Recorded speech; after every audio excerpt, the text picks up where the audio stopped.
Hello and welcome. I want to begin with a question that, in my opinion, is the most universal of all. Have you ever wondered why pain knocks on your door without warning? Why does loss, difficult tragedy, and suffering seem to visit good people who serve God, who do good, and who, by all accounts, didn't deserve to go through anything like that? Have you ever felt like your life was going well, that everything was in place, and then, in an instant, a single instant, everything fell apart? And in the midst of that chaos, in that darkness, you asked yourself, where is God? The truth is, we live in a world where pain is real, loss is significant, and suffering is an unwelcome visitor. And our instinct, our human reason, tells us that pain is a punishment, that suffering is a consequence of sin. But what if I told you there is a story, a narrative that, despite millennia, still resonates with overwhelming power to guide us through this vale of tears? What if this story shows us that pain is not always the result of our actions, but can be, in some mysterious way, an invitation to a deeper encounter with God? Today we're going to delve into the story of Job, but not in the way you've heard. I want us to see Job's life as an instruction manual for navigating a world of pain and loss, so that we, like him, can learn to keep faith in God when life seems unfair and hope is fading.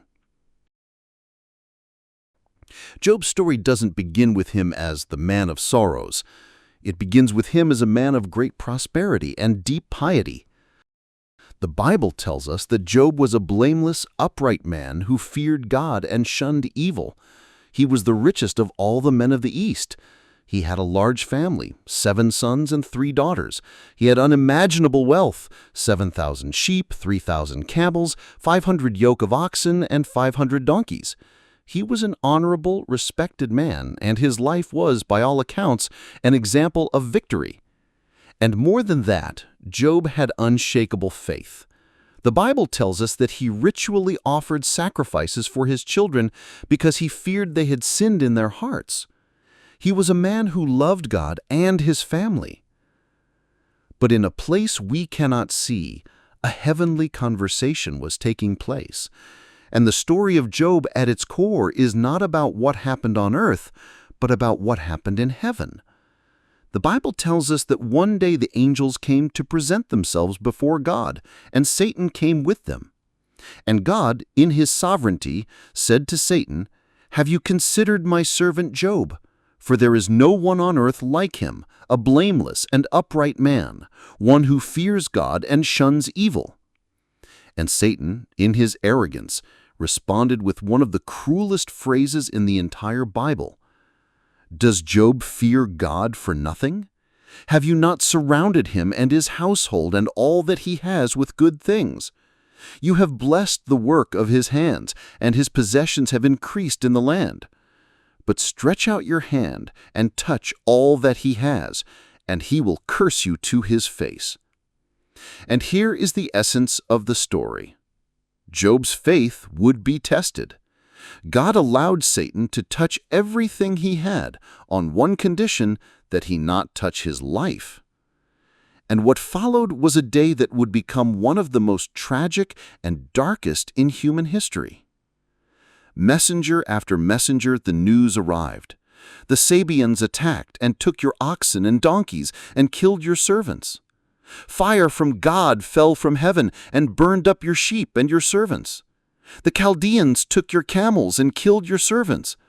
A great wind from the desert blew down your children's houses, and they are all dead.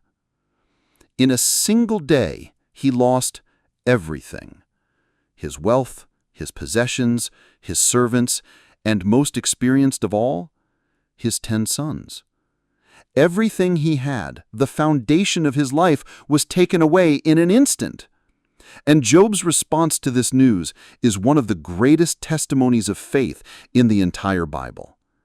He did not rebel. He did not blaspheme God. He tore his clothes, shaved his head, fell to the ground, and worshipped.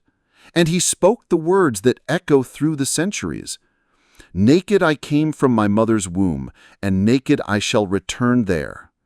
The Lord gave, and the Lord will take away. Blessed be the name of the Lord.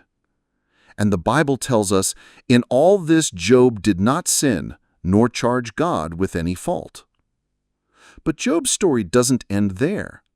Satan, in his boldness, argued with God again. Skin for skin, and all that a man has will he give for his life. But stretch out your hand and touch his bone and his flesh, and he will curse you to his face. And God, once again, allowed it. Satan struck Job with malignant boils from the soles of his feet to the crown of his head. His physical pain was unbearable, and his wife, the woman who should have been his safe haven, became his greatest temptation. She, in her own pain, in her own suffering, said to Job, "Do you still hold fast your integrity? Curse God and die." But Job, in his faith, answered her, "You speak like one of the foolish women. Shall we receive good at the hand of God, and shall we not also receive evil?" In all this, Job did not sin with his lips. And here I want us to stop and think. The story of Job teaches us that faith is not the absence of pain. Faith is not a shield against loss and tragedy. Faith is what allows us to worship God even when our lives are turned upside down. Job's faith was not a theoretical faith. It was a faith tested by fire. And his pain, his suffering, was not a punishment. It was a test of his character.